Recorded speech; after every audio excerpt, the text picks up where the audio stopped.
नमस्कार, आप देख रहे हैं इंडिया उपदेश और मैं हूं आपके साथ सना हुसैन। मुख्यमंत्री योगी आदित्यनाथ आज कुमारगंज के आचार्य नरेंद्र देव कृषि एवं प्रौद्योगिक विश्वविद्यालय में आयोजित वृहद रोजगार मेले में शामिल होने के लिए पहुंचे। यहां वो रोजगार मेला व युवा सम्मेलन को संबोधित किया। इसके साथ ही सीएम योगी आदित्यनाथ जी यहां युवा महोत्सव में छात्र छात्राओं को टैबलेट और स्मार्टफोन भी वितरित किए। करीब 3415 छात्र छात्राओं को स्मार्टफोन वितरित किए। इस दौरान 14 परियोजनाओं का लोकार्पण व शिलान्यास किया। बता दें, सीएम ने मंच को संबोधित करते हुए कहा कि 7 साल पहले उत्तर प्रदेश में दंगे हुआ करते थे, महिलाएं और व्यापारी सुरक्षित नहीं थे। आज उत्तर प्रदेश राज्य निवेश के लिए सबसे अच्छे स्थलों में से एक के रूप में उभरा है। हमने करोड़ों लोगों को नौकरियां प्रदान की हैं। यूपी सरकार एक मेगा पुलिस भर्ती अभियान चलाएगी जिसमें 60,000 से ज़्यादा युवाओं को भर्ती की जाएंगी। 20% सीटें महिलाओं के लिए आरक्षित होंगी। सपा के नेता बलात्कारियों का समर्थन कर रहे हैं। कुमारगंज में मंच से सीएम योगी आदित्यनाथ जी ने विपक्ष पर बड़ा आरोप लगाया। विपक्ष अयोध्या और अयोध्या के लोगों को कर रहा है बदनाम। आचार संहिता लगी थी, वेंडर ने नहीं लगाई लाइट। भुगतान लेने के लिए मुकदमा दर्ज कराया गया। वेंडर विपक्ष से मिलकर कर रहा भ्रष्टाचार। वेंडर आया शिकंजे में, अब आका भी आएगा शिकंजे में। विपक्ष पर साधा निशाना। कहा ये वही लोग हैं जिन्होंने अयोध्या की धरती पर लहू बहाया था, निर्दोष राम भक्तों पर गोली चलवाई थी। दुष्कर्मी लोगों को बचाने के लिए बेशर्मी से खड़े हो जाते हैं। उन्होंने कहा अयोध्या धाम में राम पथ व भक्ति पथ पर 3800 बम्बू लाइट व 36 गोबो प्रोजेक्टर लाइट चोरी का वेंडर एस एंटरप्राइजेज ने दर्ज कराया था।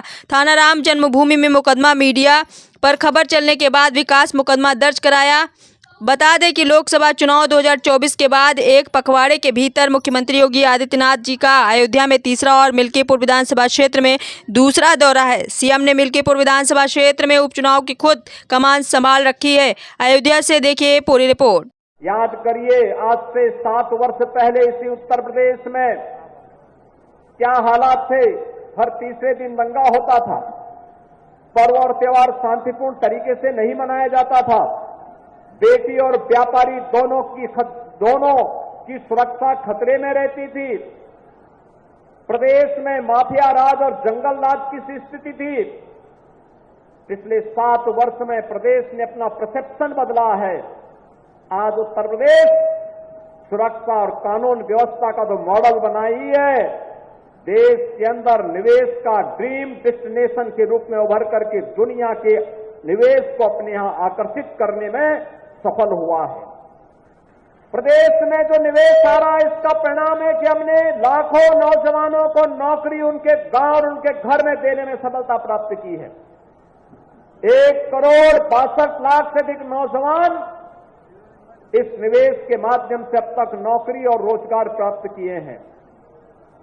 स्वरोजगार के लिए 1 डिस्ट्रिक्ट 1 प्रोडक्ट की योजना, विश्वकर्मा श्रम सम्मान और पीएम विश्वकर्मा की योजना, पीएम स्वनिधि की योजना, पीएम रोजगार की योजना जैसी तमाम योजनाओं के साथ ही प्रधानमंत्री मुद्रा योजना ने भी आर्थिक स्वावलंबन का मार्ग प्रशस्त किया है।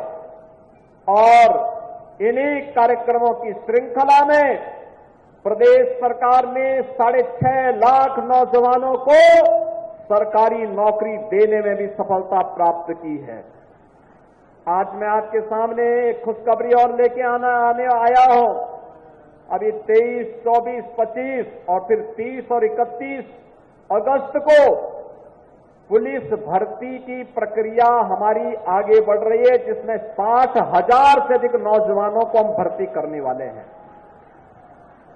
ये 60,000 जो भर्ती होने वाली है, इतनी बड़ी भर्ती उत्तर प्रदेश के इतिहास में कभी नहीं हुई।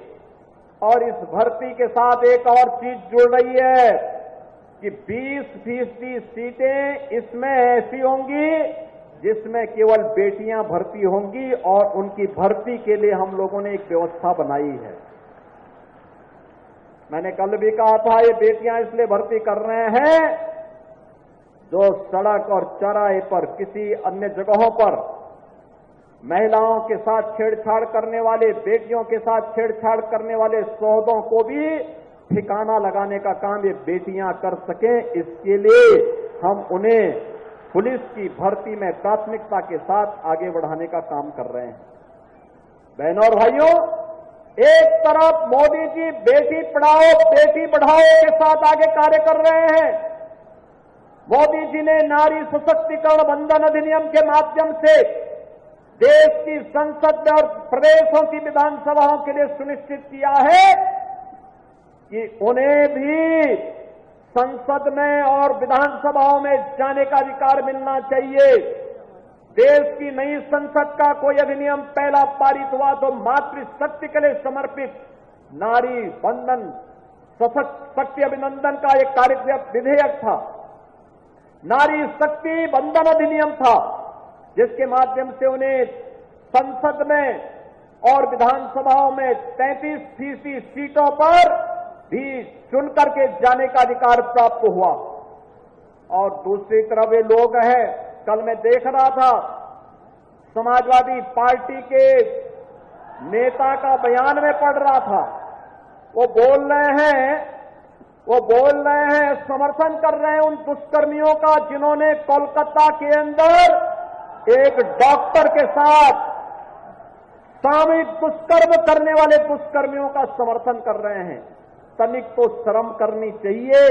लेकिन बहनों और भाइयों, संस्कार कभी समाप्त नहीं होते। ये वही लोग हैं जो कहते थे दुष्कर्मियों के लिए कि लड़के हैं गलती कर देते हैं। इन लोगों से कैसे आप उम्मीद करते हैं? कैसे उम्मीद करते हैं? ये वही लोग हैं जिन्होंने इसी अयोध्या में एक गरीब अति पिछड़ी जाति की बालिका के साथ हुए रेप की घटना पर बड़ी बेशर्मी के साथ उन अपराधियों को बचाने का काम किया था। और आप बताइए, ऐसे दुष्कर्मियों के खिलाफ कार्रवाई होनी चाहिए कि नहीं होनी चाहिए? कार्रवाई होनी चाहिए कि नहीं होनी चाहिए? अरे बेटी तो बेटी है, उस बेटी को सुरक्षा मिलना चाहिए कि नहीं मिलना चाहिए? और यहां पर भी हमने कार्रवाई की और इनके एक नेता कन्नौज में भी वैसे पकड़े गए, जैसे लगता है पार्टी का चरित्र ही ऐसा हो गया इनके। और इसीलिए दुष्कर्मियों का बड़ी बेशर्मी के साथ लोग समर्थन कर रहे हैं। लेकिन बहनों और भाइयों, आज भी उनकी वह आदत छूटी नहीं।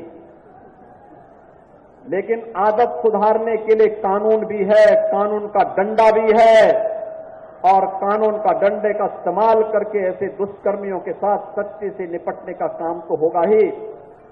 17 के पहले जब इनकी सत्ता थी तब ये युवाओं के हकों में भी ऐसी डकैती डालते थे। याद करिए, तब हर